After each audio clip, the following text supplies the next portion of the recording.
The letter arrived on a Tuesday. Black parchment, sealed with wax, no return address. Just 3 words etched in what looked unsettlingly like blood red ink. Choose your fate. I'm Eli Morgan, or at least, that's who I thought I was.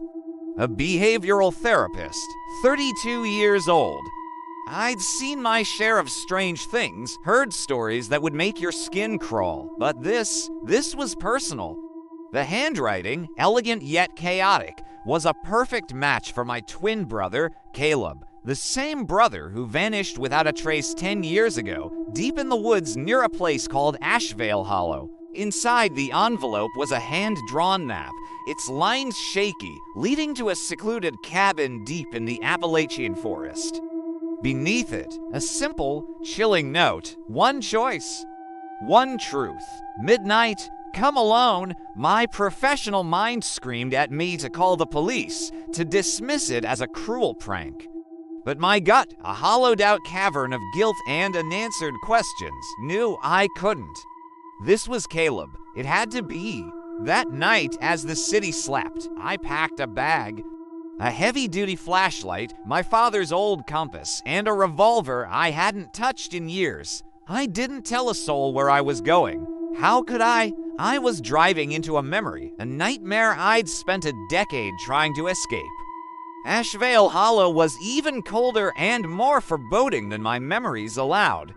The ancient trees seemed to lean in, their branches like skeletal fingers, whispering secrets just beyond my hearing. The deeper I drove, the more the forest felt alive, as if it was breathing around me, its lungs filled with damp earth and decay. The air grew heavy, thick with an oppressive silence that my car's engine couldn't seem to cut through. Just before midnight, I saw it, the cabin. It looked ancient, sagging under the immense weight of time and secrets. Moss clung to its decaying walls like a spreading disease. As I approached, the front door creaked open on its own, an invitation into the darkness. I hesitated, my hand hovering over the revolver tucked in my waistband. But the need to know, the desperate hope of finding Caleb, was stronger than my fear. I stepped inside. The air was stagnant, and dust motes danced like tiny ghosts in the beam of my flashlight. In the center of the single, desolate room sat a lone wooden chair facing a large, ornate mirror.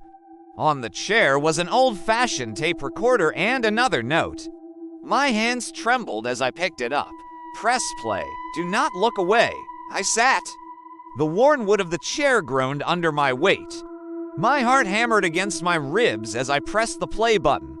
Static crackled, and then a voice, Caleb's voice. Older, rougher, but unmistakably his. You found me, Eli? It rasped, but you're not ready. Not yet. You must choose. 3 doors. 3 fates. Only one leads to the truth. The others. Well, you'll see. As his voice faded, the mirror in front of me shimmered. My own reflection stared back, but then it blinked when I didn't. A slow, chilling smile spread across its face. I flinched back, and as I did, 3 doors materialized out of thin air on the wall behind me.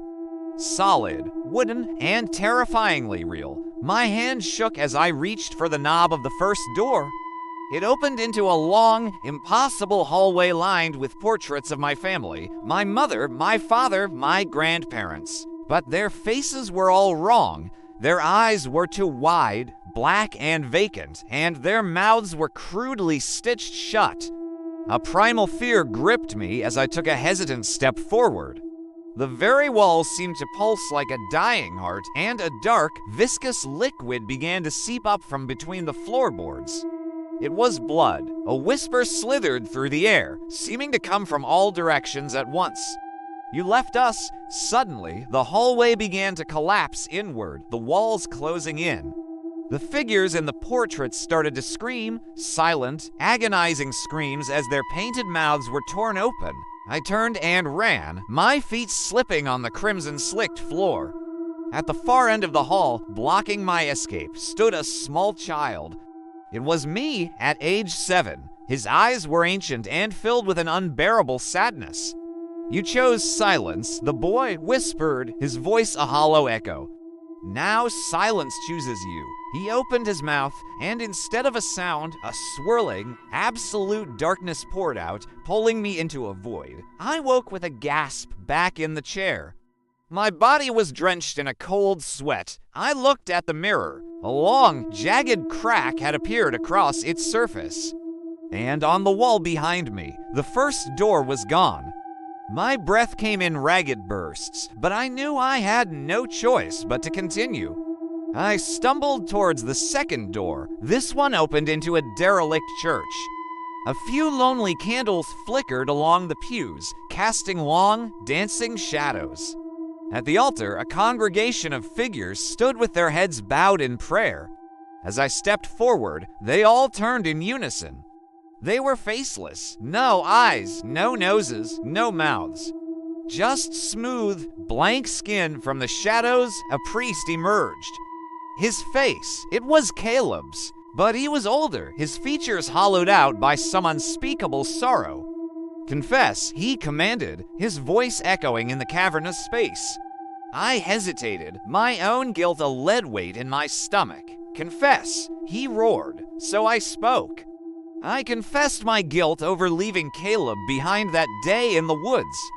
I spoke of the patients I couldn't save, their desperate faces haunting my dreams.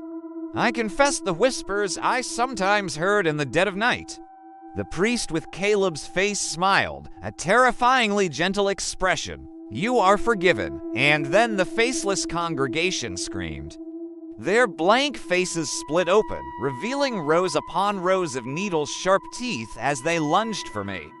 I scrambled backward, turning and fleeing as the church erupted into flames behind me. The heat was scorching, the screams deafening. And then I was back, in the cabin, in the chair. The mirror was now weeping thick, black blood from the crack. The second door had vanished, only one remained. With a sense of grim finality, I opened the third door. I was standing in my childhood bedroom. Everything was exactly as I remembered it, the superhero posters on the wall, the worn-out rug, the scattered toys. But something was wrong. The clock on my knit-stand was ticking backward. I saw a younger version of myself, maybe 10 years old, sitting on the floor, meticulously drawing maps. And beside him, whispering in his ear, was young Caleb. We can change it, Eli, he was saying. The Hollow? We just have to choose, right? I tried to call out to them, to warn them, but no sound came from my throat.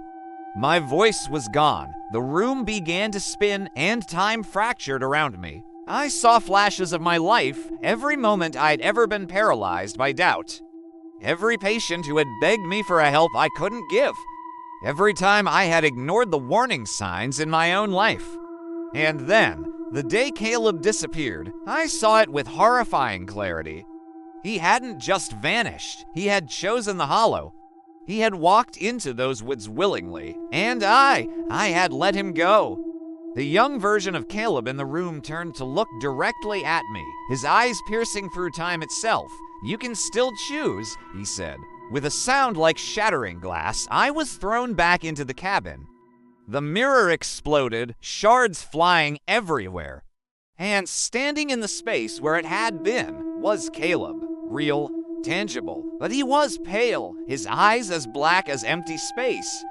You chose wrong, Eli, he said, his voice a dead calm. But you can choose again, and behind him, 3 new doors appeared. I finally broke.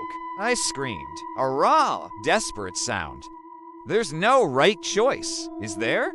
Caleb smiled, a slow, heartbreakingly sad smile. Exactly. The 3 doors swung open on their own. One revealed the pulsing, bleeding house. Another, the screaming, faceless watchers. And the third, the endless, maddening loop of my own bedroom. I took a step forward, ready to face my fate, but the cabin itself began to dissolve around me. The walls faded into trees, the floor into mud, the forest swallowed me whole. I woke up with a jolt, sitting at my desk in my apartment. Sunlight streamed through the window. It was morning. My heart was pounding, but the room was quiet. It was all a dream, a horrific, vivid nightmare. But then my eyes fell upon my desk. Lying there, on a single sheet of black parchment, were 3 words in blood red ink. Choose your fate. And in that moment, the final, most terrible truth slammed into me. I was never a therapist. I was a patient. Ashvale Hollow wasn't a town. It was the name of the psychiatric facility where I had been a resident for years. Treated for dissociative identity disorder and Caleb.